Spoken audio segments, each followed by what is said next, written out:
अस्सलाम वालेकुम वीवर्स।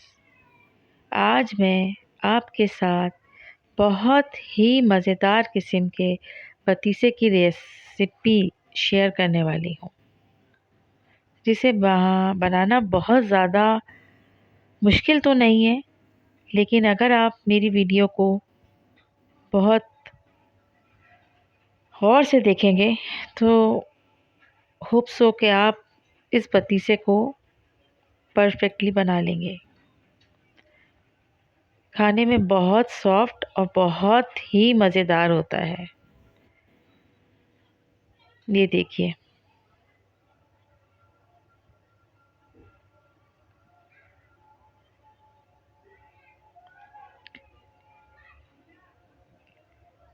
इसका टेस्ट बिल्कुल बाज़ार जैसा होता है। चलें आइए अब इंग्रेडिएंट की तरफ चलते हैं। सबसे पहले जो चीज़ हमने इसमें शामिल की है वो बेसन है, जो 100 ग्राम लिया है। मैदा 25 ग्राम, 150 ग्राम घी, सब्ज़ इलायची के दाने, शक्कर 150 ग्राम, glucose syrup 2 tablespoon, lemon juice, बादाम और पिस्ते गार्निशिंग के लिए। इसे स्टार्ट करते हैं। सबसे पहले मैंने स्टील का बर्तन लिया है। इसके अंदर मैंने शुगर ऐड की, लेमन जूस डाला और तकरीबन हाफ़ कप के बराबर इसमें पानी ऐड कर दिया और फ्लेम को बिल्कुल इस वक्त मैंने स्लो रखा हुआ है।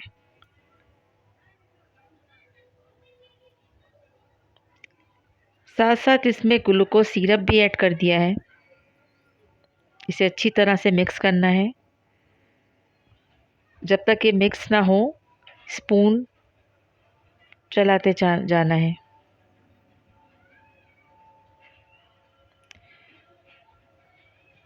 आँच इस वक्त हमने बहुत स्लो रखनी है। इस चीज़ का ध्यान रखना है कि चूल्हा ज़्यादा तेज़ आंच पे ना चल रहा हो, वरना आपकी चाशनी जो है ये जल जाएगी। इसके बाद हमने उसे शिफ्ट किया है और यहाँ पर हम अपने बेसन को भूनने की तैयारी करेंगे।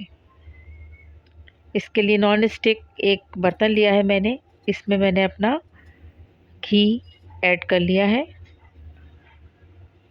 घी मेल्ट होने के साथ साथ ही हम इसमें बेसन और मैदे को छान के ऐड कर देंगे, ताकि कोई लम्स ना आए इसमें।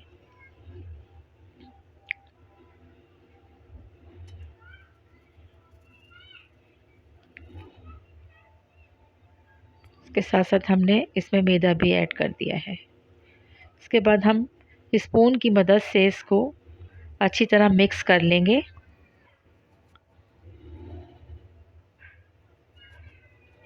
और इसे उस वक्त तक भूनना है जब तक इस बेसन में से खुशबू ना उठने लगे। आँच अभी भी हमने धीमी रखनी है।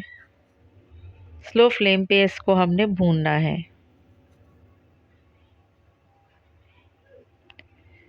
इस दौरान आप बार बार इसमें चमचा हिलाती रहें। इधर ही हमारी चाशनी के अंदर भी हमने बार बार चमचा हिलाना है। ऑलमोस्ट हमारा ये बेसन अब रेडी हो गया है और इसे थोड़ी देर में हम फ्लेम पे से उतार लेंगे। उतारने के बाद भी हमने इसमें कंटिन्यूसली चमचा चलाना है।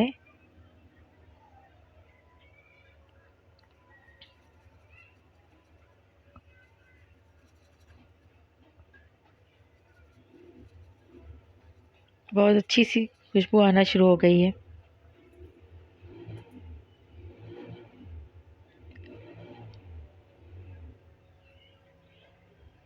ठीक है, अब वो रेडी हो चुका है और अब हम अपनी चाशनी को कंप्लीट करेंगे।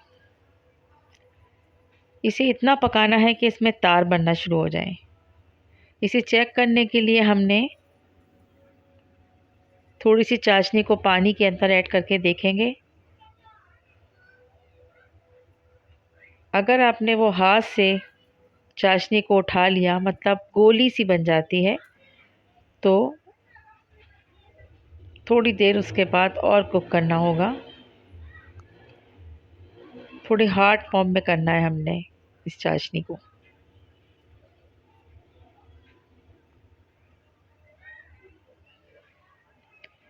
ऑलमोस्ट हमारी चाशनी भी रेडी है। ये देखिए इसमें तार बनना शुरू हो गए हैं। बस अब हमने अपना फ्लेम भी बंद कर दिया है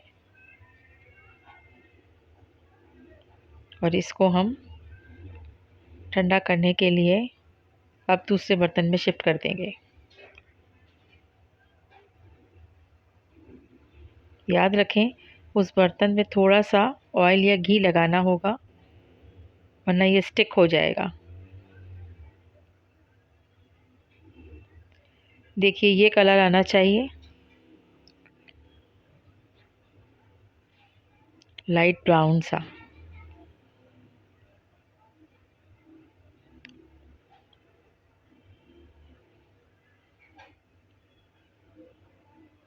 ये अब ऑलमोस्ट रेडी है। अब हम इसे शिफ्ट कर रहे हैं।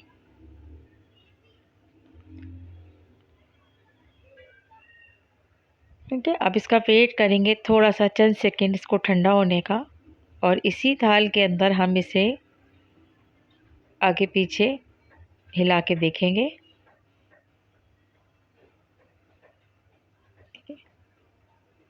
इस तरह से जब ये थोड़ा ठंडा हो जाएगा और हाथ में उठाने के काबिल हो जाएगा, तो फिर हम इसे अगले स्टेप में आपको बताएंगे कि हमें क्या करना है।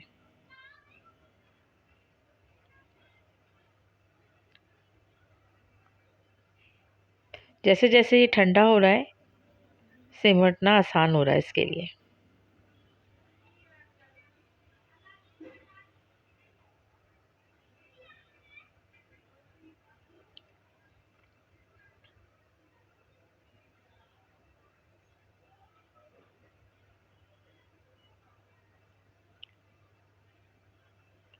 मेरी वीडियो को लाइक सब्सक्राइब करना नहीं भूलिएगा प्लीज़।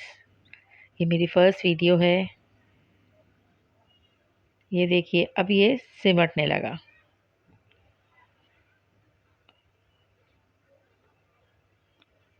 जस्ट फ्यू सेकंड मैं इसको हाथ में उठाकर इसके तार बनाऊंगी।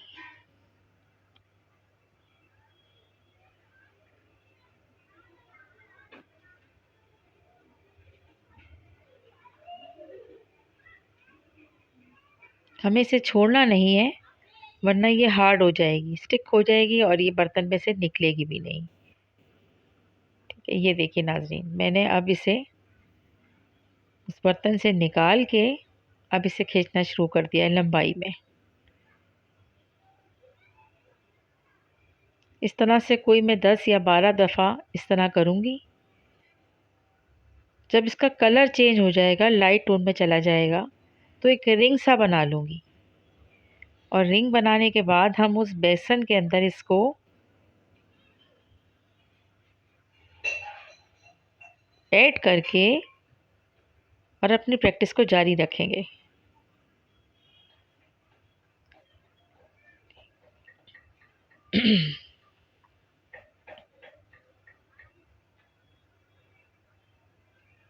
देखिए जी, इसका कलर बिल्कुल चेंज हो गया है।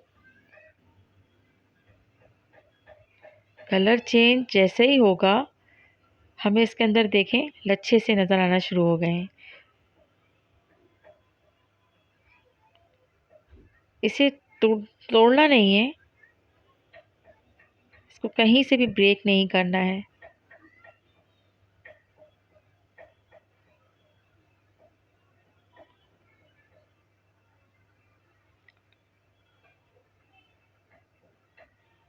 बहुत टेक्निकली हैंडल करना होता है इसे। सम टाइम पहली बारी में नहीं बनता, इसके बाद जैसे जैसे प्रैक्टिस होगी परफेक्ट होता जाएगा। ये देखिए कितना खूबसूरत कलर आ रहे हैं इसके अंदर। इसके बाद मैं इसका एक रिंग बना लूँगी राउंड शेप में, और इसको इस तरह से खींच खींच के लंबा करना होगा।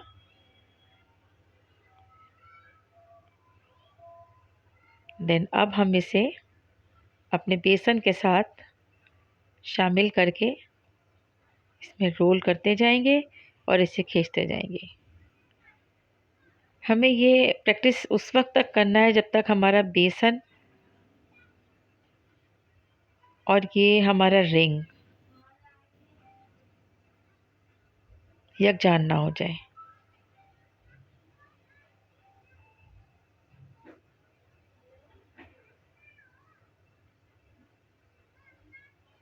इस तरह हमें कई बार करना है और अपने इस रिंग को ब्रेक होने नहीं देना है। अगर ये ब्रेक हो गया तो इसके ये खूबसूरत लच्छे नहीं बन पाएंगे। टेस्ट आएगा लेकिन आपका वो टेक्सचर नहीं आएगा।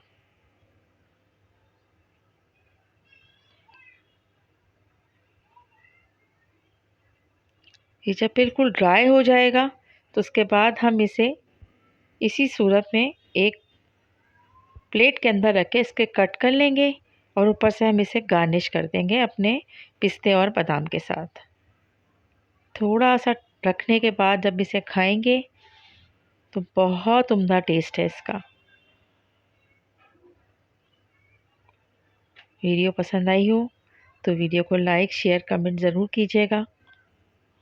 सब्सक्राइब करना नहीं भूलिएगा ताकि ऐसी अच्छी अच्छी वीडियो मैं बनाऊं तो उसका नोटिफिकेशन सबसे पहले आपको मिल जाए। ये फाइनली अब रेडी है। बस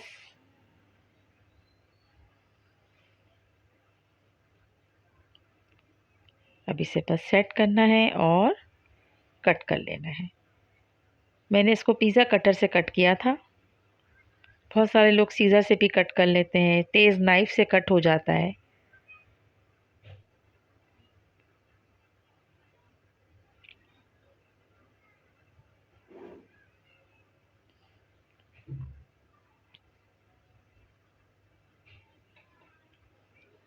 अल्लाह हाफ़िज़, टेक केयर, बाय बाय।